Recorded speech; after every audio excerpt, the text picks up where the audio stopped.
ninyo. Alam naman po namin na yung mga mainstream media, yung nasa field, binibigyan po kasi yan ng instruction gaming from the main office. Pagdating po sa editor, sa editor's table o sa editor's desk, diyan po nagkakaproblema.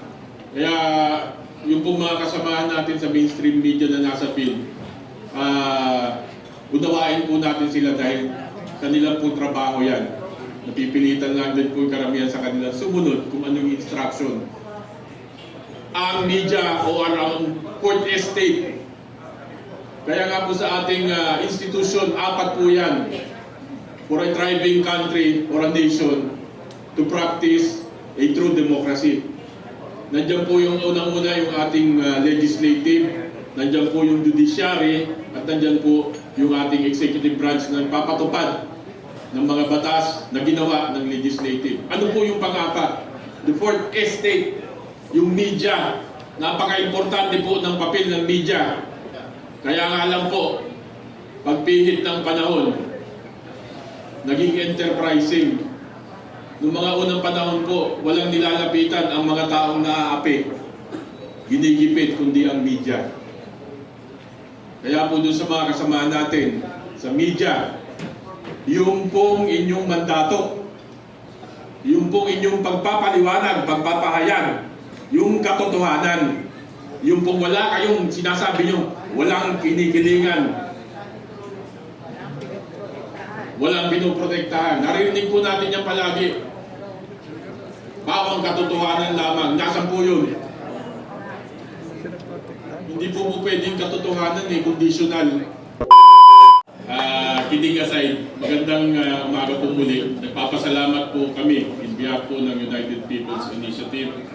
Nagpapasalamat po kami unang-una sa mga dumalo po dito na ating mga kasamahan ng mga retirees. Mula po sa AFP, sa PNP, meron pa po mga nakapirma coming from the BJNP, BFP, meron din po yung mga prison guards, kasama po sila. Nagpapasalamat po kami sa kanila at saka doon pa po sa mga nagpapadagdag doon sa listahan, sa manifesto. Ongoing pa po yung pag-kolekta natin ng kanilang mga signature dahil marami pong nagme-message pa na gusto pa talagang isama sila sa manifesto. Wala pa po sigurong kalahati yan. Baka po pag napuno, kaya natin punuin itong kwarto. So marami pong salamat muli. Pangalawa, nagpapasalamat po kami sa lahat ng ating mga nag-cover ngayon na media, na social media, yung pong ating mga vloggers. Palakpakan niyo po yung inyong mga sarili. Tama po yung sinabi ni General Garcia, kayo na lang po yung natitirang bastion of truth. Kasama po natin sa mainstream media, nagpapasalamat kami na nandito kayo dahil kahit papano pinakikita niyo po at ginagawa niyo po yung trabaho ninyo. Alam naman po namin na yung mga mainstream media, yung nasa field, binibigyan po kasi yan ng instruction gaming from the main office. Pagdating po sa editor, sa editor's table o sa editor's desk, diyan po nagkakaproblema. Kaya yung po mga kasamahan natin sa mainstream media na nasa field, unawain po natin sila dahil kanilang po trabaho yan. Napipilitan lang din po yung karamihan sa kanilang sumunod kung anong instruction. Ang media o ang court estate, kaya nga po sa ating institution, 4 po yan for a thriving country or a nation to practice a true democracy. Nandiyan po yung unang-una yung ating legislative, nandiyan po yung judiciary, at nandiyan po yung ating executive branch na nagpapatupad ng mga batas na ginawa ng legislative. Ano po yung pang-apat? The fourth estate, yung media. Napaka-importante po ng papel ng media. Kaya nga lang po, pagpihit ng panahon, naging enterprising. Noong mga unang panahon po, walang nilalapitan ang mga taong naaapi. Ginigipit kundi ang media. Kaya po doon sa mga kasamahan natin, sa media, yung pong inyong mandato, yung pong inyong pagpapaliwanag, pagpapahayag, yung katotohanan, yung pong wala kayong sinasabi nyo, walang kinikilingan, walang pinoprotektahan. Naririnig po natin yan palagi. ang katotohanan lamang. Nasaan po yun? Hindi po pwedeng katotohanan conditional. What is in front of you? Kung ano po yung nakikita ninyo at naririnig ninyo, ibalita nyo po ng tama at naaayon. Maawa po kayo sa ating mga kababayan. Yung pong nangyayari ngayon sa ating mundo, ito pong kaguluhan sa Middle East, hindi po, yung pong sinasabi na malayo tayo, hindi tayo maapektuhan. Tandaan po natin, ang ating bansa ay oil dependent. Wala po tayong pinagkukunan ng ating supply ng langis.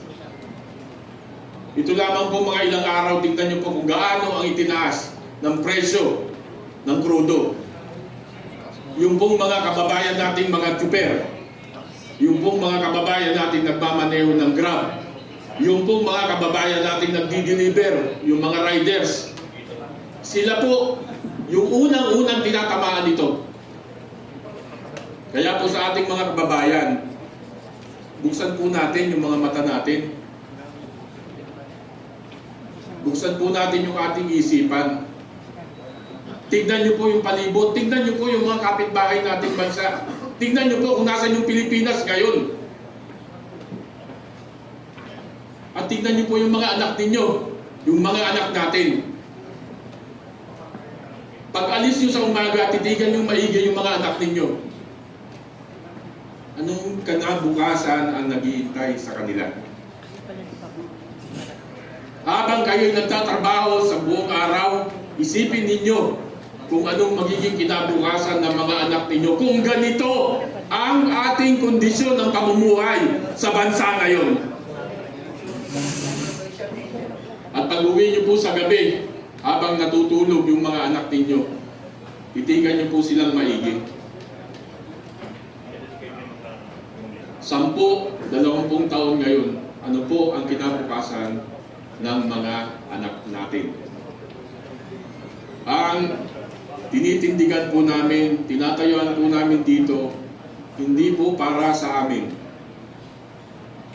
Para po ito sa kinabukasan ng ating mga anak at ng kanilang magiging anak at para sa ating bansa.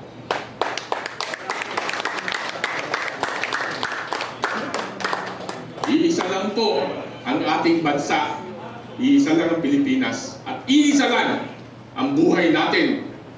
Gawin po nating makabuluhan yung pananatili natin sa mundong ito. Yun lamang po. Maraming salamat.